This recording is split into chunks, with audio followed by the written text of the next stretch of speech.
jewe ndateye akamo umukuru wa Sena honorable kubaho Gervais Ndirakobuca nivyo turumva yuko bagenda bakagira gute ne uruhara rwabo sukuza gusa kumva ivyo mushikiranganje nibashireho commission d'enquête yabo nabo n'abahinga barabire kwirondera abahinga babafasha kugira ama-enquête n'ama-analyse bagasohora icegeranyo turakeneye kubona les commissions parlementaires zisohora ama commission d'enquête yabo bagize nivyo tukuze turabona baza kumviriza umengo barumvirije barababwiye biraheze no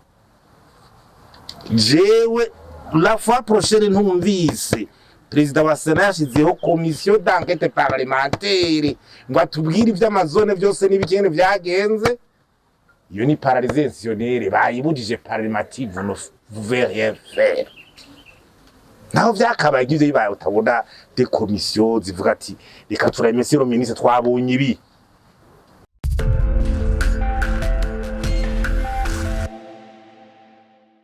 Mwaka wa 2025 narangiye mwaka wa 2026 turatanguye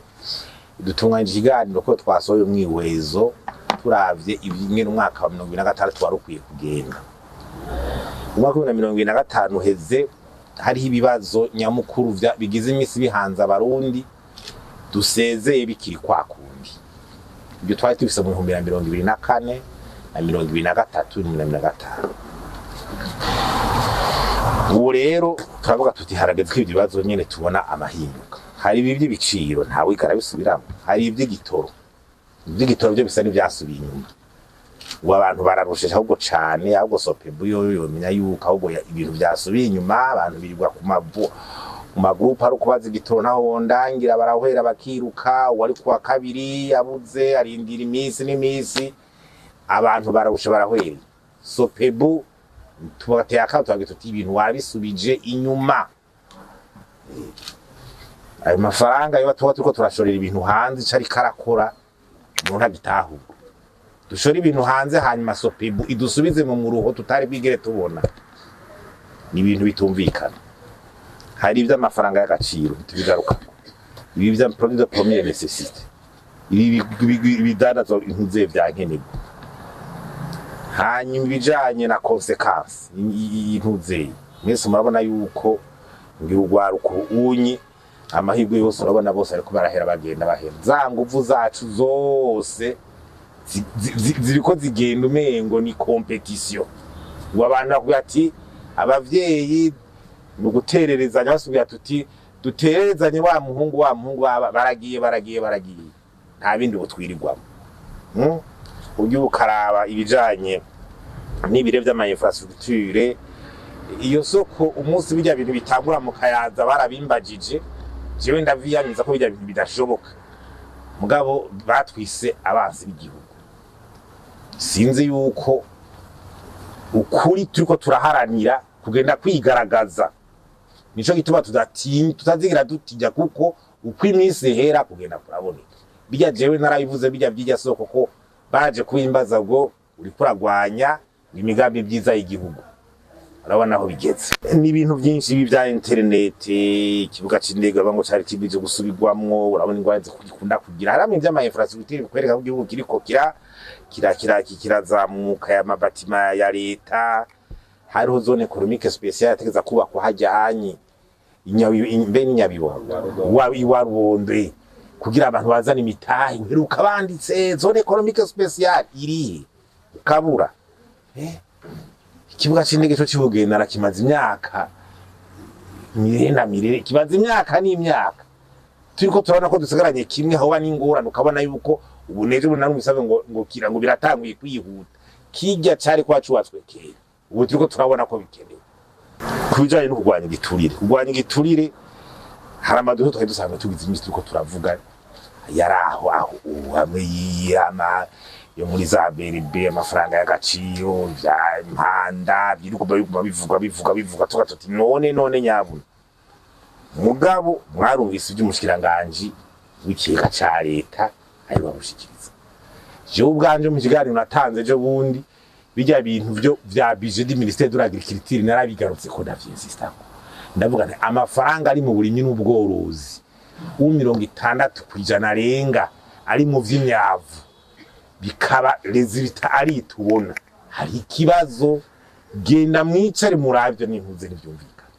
budget y'imiliyaridi amajana angahe mu burimyi n'ubworozi amajana 5 aranga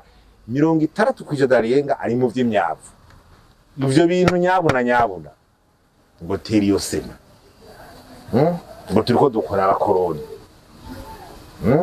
sinzi ko umushikiranganje w'ikiga ca leta nawe ari karakorera abakoroni gire ubu niko twubifata nawe ari kakorera abakoroni rero nibaza yuko izo mvugo zo gushaka guhisha ibintu bibi biriko biri iki gihugu wabarundi ariko barayibuda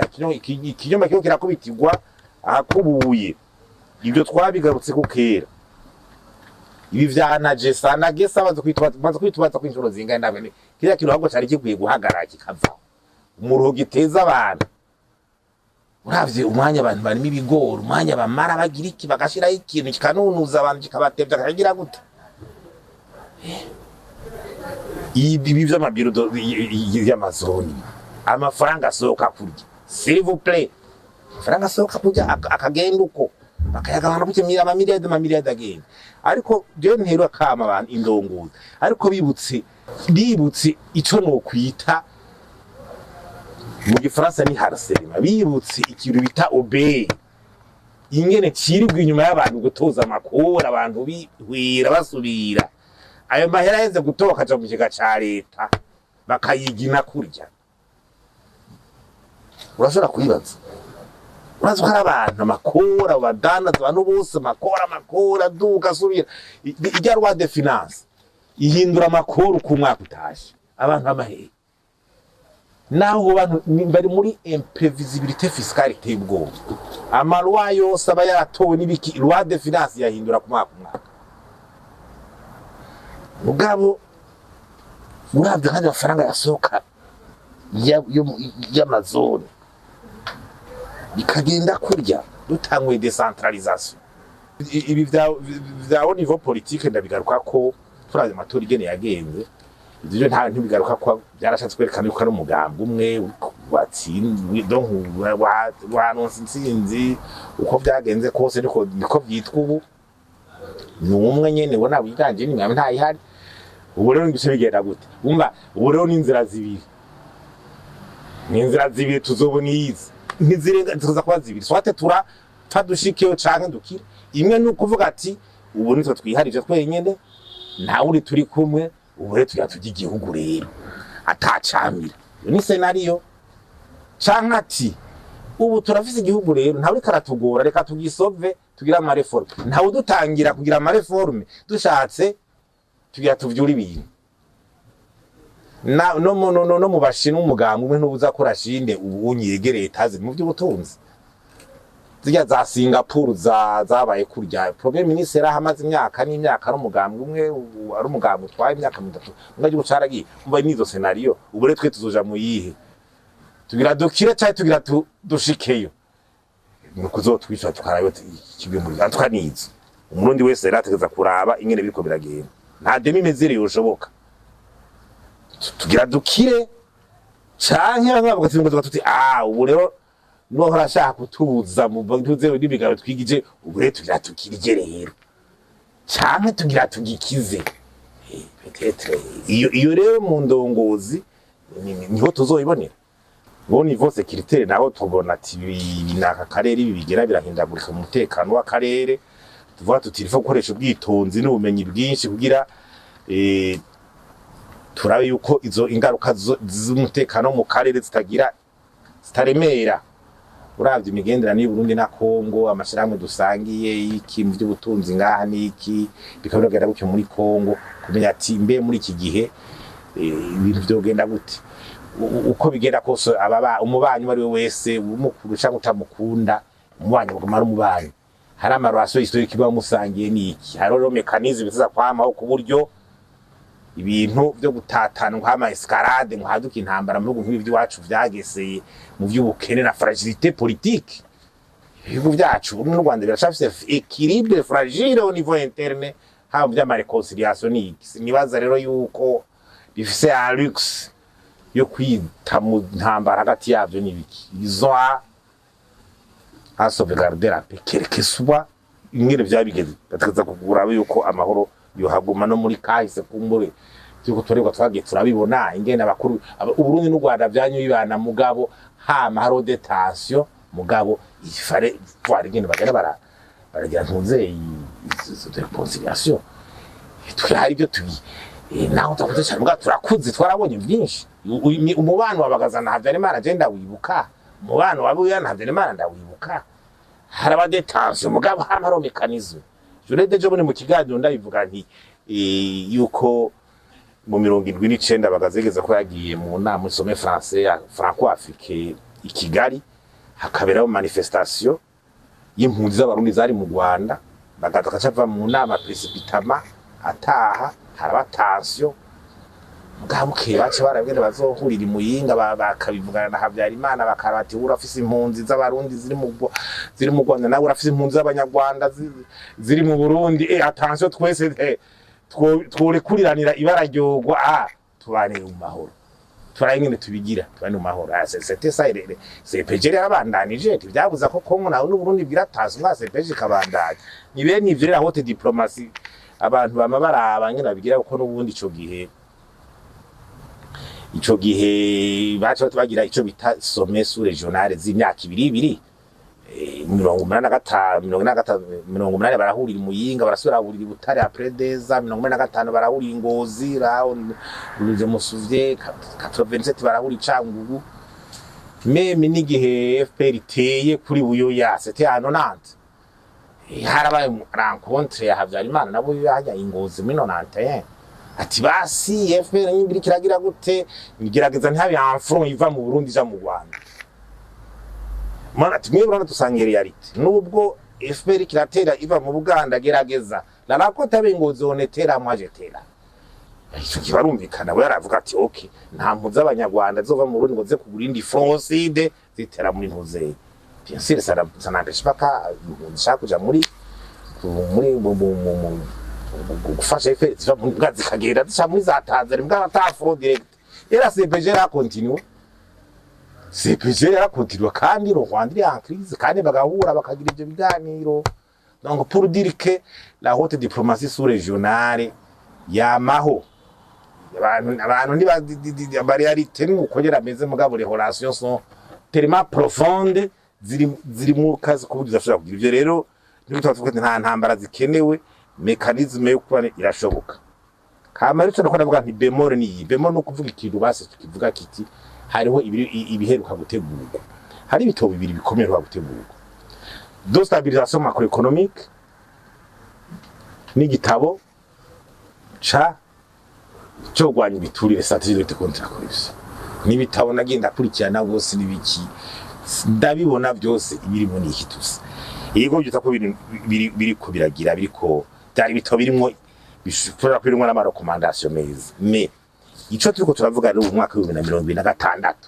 dusaba kabisa cyumvikana leta nuko kuvyukuri hariho ikintu bita ndabisuri ngo politique formelle na politique informelle mu Burundi bitandukanye nk'umwiza n'ijoro nukuvuga formelle na ya madokima teguwe twama mu madokima ama vision 2020 ivyereke urwanya ubukene CSRP amapene urwanya ubukene hariho ivyo 2060 harayo ma strategy mugabo ibiza gukorwa muri pratique nibindi none ivyo tuzoiva mu ryari urabona neza yuko igihugu ingwara kigowe nizo tujye dutera akamurita ndongozi mukuru w'igihugu ibi vyuko haba politique formelle y'ibitabo yo kuza gupfuka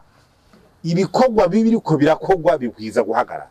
we ntushobora kuba uvuga ngo turiko turagira stratégie de lutte contre la corruption ngo turiko turategura umugabo wa giture tukaje gitega abantu bakicara gasora document mugabo umushiranganje w'ikirateta yerekanye ibintu nkabirya ukazona abantu baragiye mu hagarara abari bakwiye kumushigikira nyene cyangwa kugira gute kwa tubikorere kukabona ngivyihuse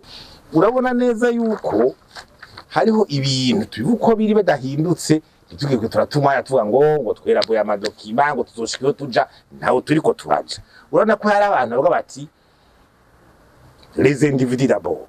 donc muri kuva hakina ko les individus nimba ari projije nimba ari biki nimba ari byose les individus baronka iki bonyene ayo n'indongozi n'ibiki ivyo wacu nibi ivyo biri imbere direct mwacha kurya tuti ubugambwe nawe direct donc igihugu kiza kuba nk'ica gatatu cyo amapolisi agenda gutyo abanyagihugu ubona baca bagenda baba nk'abakane bo mu mari windushiraho nk'ikintu kikaza ivone ko bari nk'abakane dufate nk'impuze by'amazone sivyo ibi by'amazone amahera batanze amakori n'ibiki bagira bo bakigwe inyubako abanyagihugu hariya zo gukoreramwo zibona mugabo amahera aramwe bigenze umushana nayivuze ankoro plus n'oublie pas hariho nabandi ahubwo batsa amahera interana abanyagihugu ngo batereye kuba kazone umva hamwe hariwe n'amahera zanaterera ayava mu banyagihugu n'ayandava hejuru kame wewe wumva muri uwo mwanya iyo priority ibipanze gute mu gihugu iyo ni example mpamahera tuze kubaka amazone uwundi nawe nayavuye hejuru aje kubakira amazone yavuye no muri abakora y'agihugu ati ivyo byasigize ku mugaragaro n'ubijejwe wa mbere ivyo ko tuvuga ngo tugere twandike strategie dute ko nakora ibisho gutyo ari bihereraho ikintu cubara kigira gute kica kikwereka ko après stratégie ya kabiri ikigihe ntaca bico bita paralysie institutionnelle c'est une analyse twose rero twagize paralysie institutionnelle no kuvuga iki haca bico ito kuvuga kubuza inzego kuziparaliza gukora izo nzego tubona ndazihereko utwera nkina amashinga amateka ni amashinga amateka donc parlement shiba watika nkinza amateka ibiri ko biraba byose nijari baradushiraho commission d'enquête parlementaire banquete berekane ati abashikiranga cyangwa ibyo leta byononekaye nibi baze gusohora cegeranye jewe ndateye akamo umukuru wa Sena honorable kubaho jevendera ko buca nivira turumva yuko bagenda bakagira gute ne uruhara rwabo sukuza gusa kumvira ivyo mushikiranganje nibashireho commission d'enquête yabo nabo n'abahinga barabire kwirondera abahinga babafasha kugira ama-enquête n'abanalize bagasohora icegeranyo turakeneye kubona les commissions parlementaires zisohora ama commission d'enquête yabo bagize nitwe tukuze turabona baza kumviriza umengo barumvirije barababwiye biraheze no jewe la fois prochaine ntumvise président wa Sena yashizeho commission d'enquête parlementaire ngo atubwire ivy'amazone byose n'ibikene vyagenze iyo ni paralysie institutionnelle bayibujije parlementative no vous rien faire naho vyakabaye ivyo bibaye utabona des commissions zivuga ati reka turemese ro ministre twabonye ibi kandi ko cyabigenda ikibago cyoro ni zantuze za izo ngo za Cour des comptes ngo inspection générale de l'État izo zaboshwe kera nk'uwo baza ati monsieur de la Cour des comptes wogira enquête kuri ya mahera yagiye mu makomine yo kubaka amazone erega nicajejwe tuzogusaba raporo wihereze n'amashinga amateka il faut faire fonctionner les institutions z'igihugu niwo muti ukiza igihugu faire fonctionner les institutions de la République gukoresha inzego z'igihugu zigakora ibisi je sinko nango ni parasemiza kubikora oya Cour des comptes genda ukora ivyo onye kwizana gihugu amatore kuri kurabikora inzo z'intare de l'État bikore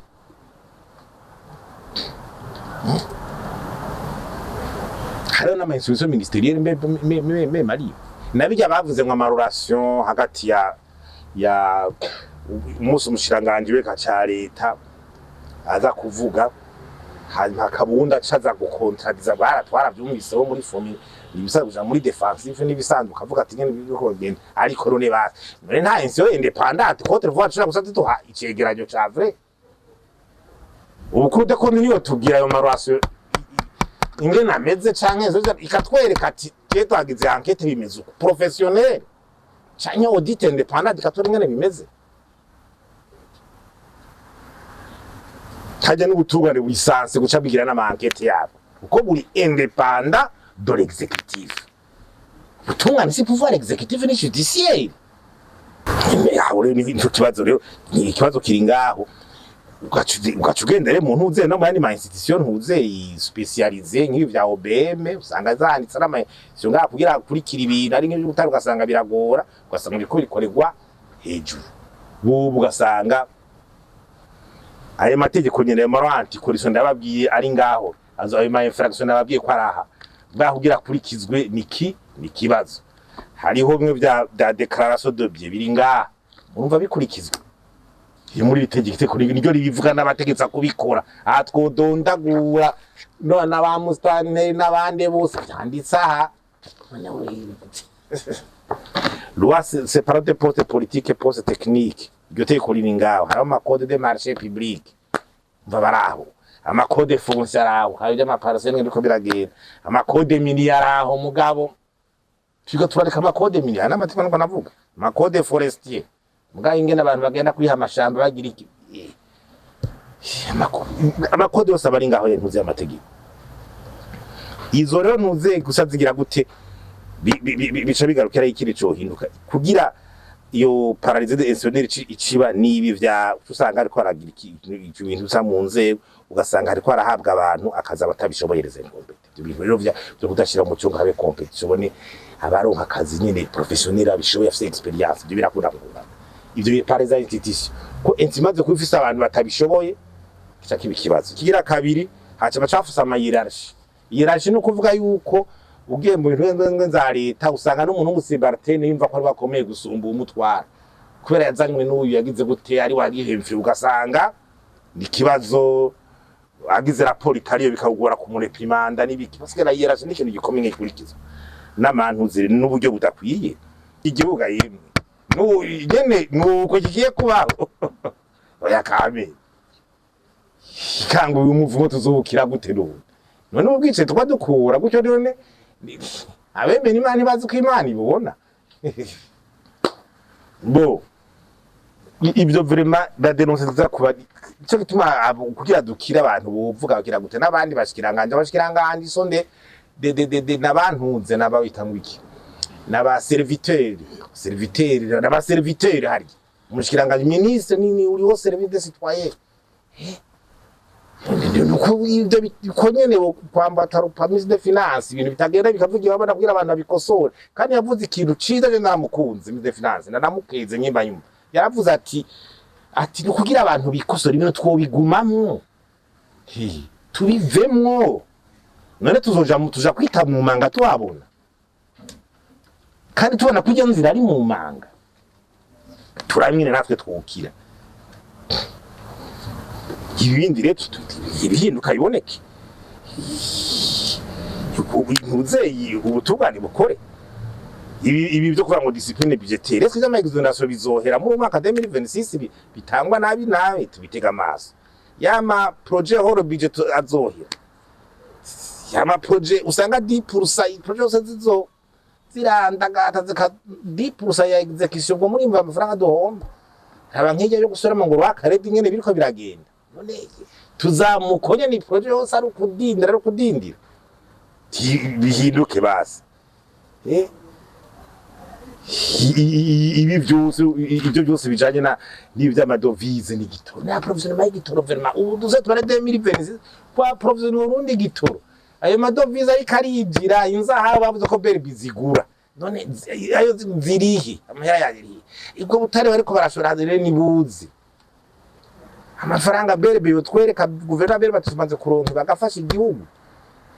2026 bikava mu nzi liberalisation mu gitabo baratse ko bategeza kuriberaliza secteur ya importation du carburant abantu bakigize igitoro kikanyikidaza impamvu urupura abantu bagumamo ibyo bizohinduka biteka amaso ibyo by'amadovize yinjira bakareka abantu bakinza amadovize abantu bose biza amadovize ma exportateur abakora ibihugu hanze arundi bakorera hanze abarundi bwese mushaka gufasha igihugu ufise nyene amadovize ira mu gihugu nakora ibihugu hanze amadovize yinjire turakimiye nawe leta rero ayukura mu nzahamu nawe yazane niko igihugu izokira liberaliza abantu binjiza imitahe bazana imitahe bagiye n'abarundi ubwiwacu ushorera ikintu hanze yinjiza umutahe ufise projet yagiza amadovize yinjira urume expert ugakora hanze kiraka amadovize yinjiza mu gihugu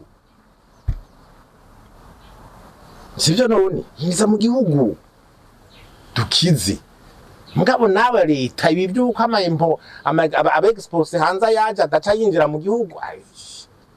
bamwe basanga export hanze amarakase twaje gusohora hanze ugasanga yasohoka hanze agize gute ni menshi hagasohoka hanze bwa ibintu ntivyinjira iyo perte double twoyikira gute urumva ni bigiye guhagarara ayo madosiye yose byose umwa tugira turabe urite kontra koribise izo dosiye z'amazoro tugira turabe rero ikigiri zikoreko ibi byose ni muri 2026 turabe mugabo ntitugume ngo ibitabo twanditse turabe ibikogwa nyezina bituma duhinduka hanyuma ari kintu cyo kugira intuze indongozi mu bisanzwe nubyo ntuze yaratanze ikiganiro gikomeye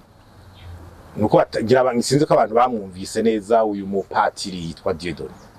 yaravuze ati mwebwe mwandongozi kuva hejuru gushika hasi nimwe muhari